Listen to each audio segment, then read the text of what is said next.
আসসালামু আলাইকুম রহমতুল্লাহ। সুপ্রিয় শিক্ষার্থী বন্ধুরা, তোমরা ইনশাআল্লাহ সবাই ভালো আছো এবং আমি মহান আল্লাহ তাআলার কাছে এই দোয়াই করি যেন সবাই আমরা ভালো থাকি। সুপ্রিয় শিক্ষার্থী বন্ধুরা, আমরা কিন্তু ধাপে ধাপে সামনের দিকে এগিয়ে যাচ্ছি। তোমরা কি বসে আছো নাকি? আমার সাথে দৌড়াও, না হয় কিন্তু পারবে না। ওকে, আজকে কিন্তু আমরা কথা বলবো ব্যবস্থাপনার সবচেয়ে গুরুত্বপূর্ণ যে অধ্যায়, সেই অধ্যায়টি নিয়ে, পরিকল্পনা ও সিদ্ধান্ত গ্রহণ। আমরা যদি এইটা ঠিকঠাক মতো করতে না পারি তাহলে এই ম্যানেজমেন্টের কোনো কাজ হবে না। আমাকে খেয়াল রাখতে হবে, একজন সফল ব্যবস্থাপক হিসেবে যদি আমি আমাকে উপস্থাপন করতে চাই তাহলে আগে আমার পরিকল্পনা ঠিক থাকতে হবে। পরিকল্পনা ছাড়া আমি সামনের দিকে আগানোর কোনো সুযোগ নাই। আমি নদীর এপার থেকে ওপারে যাব, সেটাও কিন্তু প্ল্যান লাগবে। প্ল্যান ছাড়া নদীর মাঝখানে গিয়ে যদি নৌকাটা একটু ঘুরিয়ে দিই তাহলে লং পথে যেতে যেতে সাগর পর্যন্ত যেতে পারি, কিন্তু আমার গন্তব্য কিন্তু কোনো দিন শেষ হবে না। এই জন্য আমি আজকে শুধুমাত্র পরিকল্পনার ধারণা নিয়ে অল্প একটু কথা বলবো, পরের ক্লাসে আমরা আস্তে আস্তে বিস্তারিত যাব। তাহলে আমরা খেয়াল করে দেখি যে পরিকল্পনা আমাকে কি বলে। তোমরা আমার দিকে তাকাও, ঠিক আছে? খেয়াল করি। ওকে শিক্ষার্থী বন্ধুরা, পরিকল্পনা সম্পর্কে LALN একেবারে সুন্দর একটি সংজ্ঞা দিয়েছেন। কি সংজ্ঞা দিয়েছেন? বলেন, পরিকল্পনা হলো ভবিষ্যৎকে ধরার একটি ফাঁদ। পরিকল্পনা হলো ভবিষ্যৎকে ধরার একটি ফাঁদ। তো ফাঁদ বলতে আমরা কি বুঝি? আমরা কিন্তু সবাই শুধু একটা ফাঁদই বুঝি। কোন ফাঁদ? বলে ওই যে রাত্রিবেলা ঘরে এসে ঢুকঢাক করে ইঁদুর ধরার ফাঁদ। তো ইঁদুর ধরার জন্য কিন্তু আমরা এই যে ফাঁদ পাতি, কখন? সে কি এখন আসবে না রাতে ঘুমানোর পরে আসবে? খেয়াল করতে হবে, আমি যখন ঘুমিয়ে যাব তখনই কিন্তু আসবে। এই যে ভবিষ্যৎকে নিয়ে ভাবা, চিন্তা করা এবং তাকে আটকানোর জন্য আমার কৌশল, রাতের বেলা হয় আমি ওষুধ দিব, না হয় আমি সেখানে একটি মেশিন ইউজ করব, অন্যথায় আমি সেটাকে কোনো নেটই ইউজ করতে পারি। এই যে আমার প্ল্যান, পরিকল্পনা, আমার ঘর থেকেই কিন্তু পরিকল্পনা শুরু করতে হবে। বন্ধুরা, কোনোটাকে ছোটো করে দেখার সুযোগ নাই। তোমার মাথায় যা আসে সেটাই পরিকল্পনা। চিন্তা করে দেখো, সারাদিন তুমি কী ভাবতেছো? হ্যাঁ, মনে পড়ে গেছে সে নদীর ধারে গল্পটার কথা, সেটাও কিন্তু পরিকল্পনা থেকে আসছে। তাহলে পরিকল্পনায় কিছু কথাবার্তা আছে যার জন্য এখানে বলছে যে ভবিষ্যৎকালের অগ্রিম নকশাই হলো কিন্তু পরিকল্পনা। পরিকল্পনা কি? ভবিষ্যৎ কাজের জন্য একটা অগ্রিম নকশা তৈরি করা, যে আমি এটা করব, এইভাবে করব, আমার সাথে ও থাকবে, এরা থাকবে, এটাকে আমি কেটে দিব, এতটুকু আমি রাখবো, সব কিছুই। আমি যদি বলি বাড়িতে যে আমরা থাকি, ডিজাইনটা আগে করি না বিল্ডিংয়ের কাজটা শুরু করে দিই, কোনটা আগে করি? আমরা অবশ্যই কিন্তু একজন ইঞ্জিনিয়ারের সাথে পরামর্শ করে আগে কিন্তু আমরা কি করি, ওই বাড়িটা করার জন্য একটা 3D ডিজাইন করি। এই 3D ডিজাইন কিন্তু হাতের কাছে পাওয়ার পরে অনেকে ঘুমায় যায়, বলে যে আমার এই রুমটা দরকার। হ্যাঁ, নিয়ে নাও তুমি ওই রুমটা, যেহেতু তোমার পরিকল্পনায় আসছে, তুমি তো এখানে থাকবা। কিন্তু পরের জন্য তুমি কিছু করতে হবে, এটার জন্য তোমাকে মাথায় চিন্তা রাখতে হবে আমি পরেরগুলো কীভাবে সাজাবো।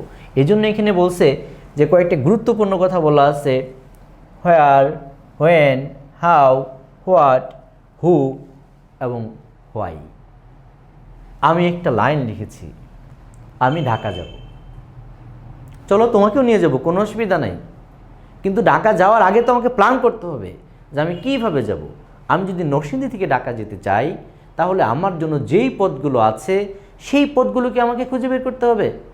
হঠাৎ করে যদি তুমি মনে করো যে অনেক টাকার মালিক, বাড়ি গাড়ি হয়ে গেছে, তুমি ইচ্ছে করলে তুমি নরসিংদী থেকে বিমানে যাবে, সেটা কি সম্ভব? নরসিংদী কি বিমান আছে নাকি? তাহলে যেটা নাই সেটা নিয়ে তোমার কল্পনা করার দরকার নেই। আগে ঠিক করে যেটা আছে সেটা নিয়ে তুমি ভাবো কি আছে। আমরা ইচ্ছে করলে নৌপথে যেতে পারবো, আমি ইচ্ছে করলে সড়ক পথে যেতে পারবো, আমি ইচ্ছে করলে বাংলাদেশ রেলওয়েকে ব্যবহার করতে পারবো। তাহলে কয়টা পথ পেলাম? 3টা।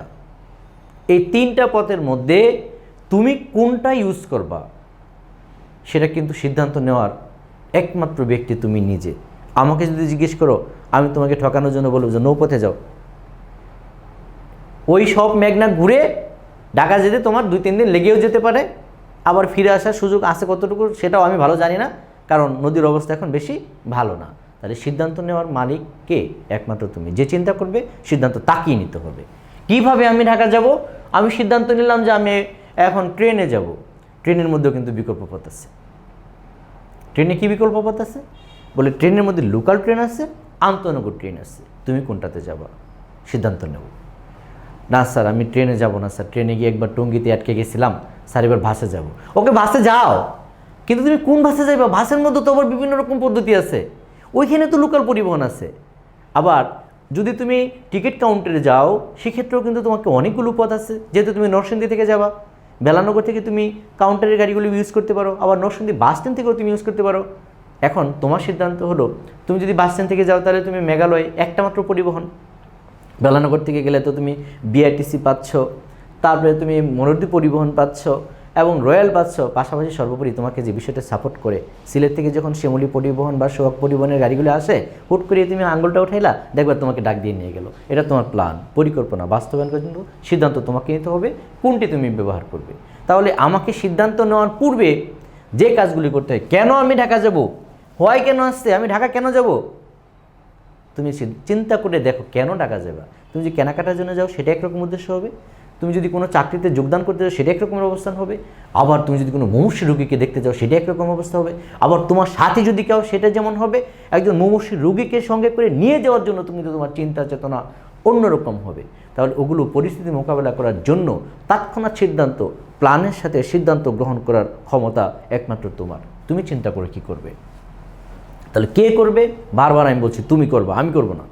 আমি তো করেই ফেলছি যা করার, বাকি জীবনটা তো তুমি করবা, তুমি করো, খেয়াল করো, তোমাকে তুমি চিনো।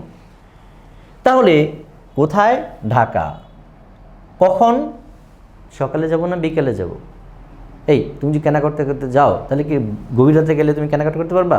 হ্যাঁ, ডাক্তারের কাছে যাও 24 ঘন্টার জন্যই খোলা, রাতের বেলা অ্যাক্সিডেন্ট করছে চিন্তা করতেছে সকালবেলা নিয়ে যাব। আমার এরকম অনেক অভিজ্ঞতা আছে। শুধুমাত্র একটু ভুলের জন্য চিকিৎসার অভাবে কত লোক মারা যায়, ওই যে সিদ্ধান্ত নিতে পারে না। অ্যাক্সিডেন্ট রাতে হয়েছে, রাতের বেলা তুমি তাকে হাসপাতালে নিয়ে যাও, বের হয়ে যাও, সেখানে কিন্তু তুমি পারবে।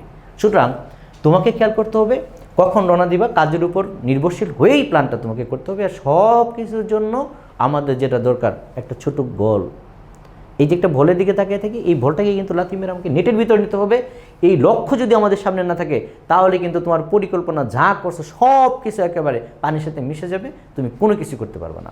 তাহলে আমাকে খেয়াল রাখতে হবে আমি সেটা কিভাবে করব, আমি কোথায় যাব, আমার সাথে কে যাবে, কেন যাব, সব কিছু চিন্তা চেতনা কোথা থেকে আসবে। টোকা দিয়ে দেখো এখানে কিছু আছে কিনা, অবশ্যই আছে, খুঁজে বের করো। এটাকে চাপা দিয়ে রাখার কোনোই কারণ নাই। সুতরাং আমি যেটা সহজে বলতে চাই, পরিকল্পনা আগেই আমি বলেছিলাম, ব্যবস্থাপনার সঙ্গে দিয়েছি যে সুন্দরকে নিখুঁতভাবে সাজিয়ে তোমার প্ল্যান, যেটাকে ভবিষ্যতের ফাঁদ হিসেবে ব্যবহার করবে, সামনের দিকে আগাবে। সুপ্রিয় শিক্ষার্থী বন্ধুরা, আগামী দিনে তোমাদের সাথে আবারও দেখা হবে পরিকল্পনার বিস্তারিত আলোচনা নিয়ে। আজকে এ পর্যন্তই থাকুক।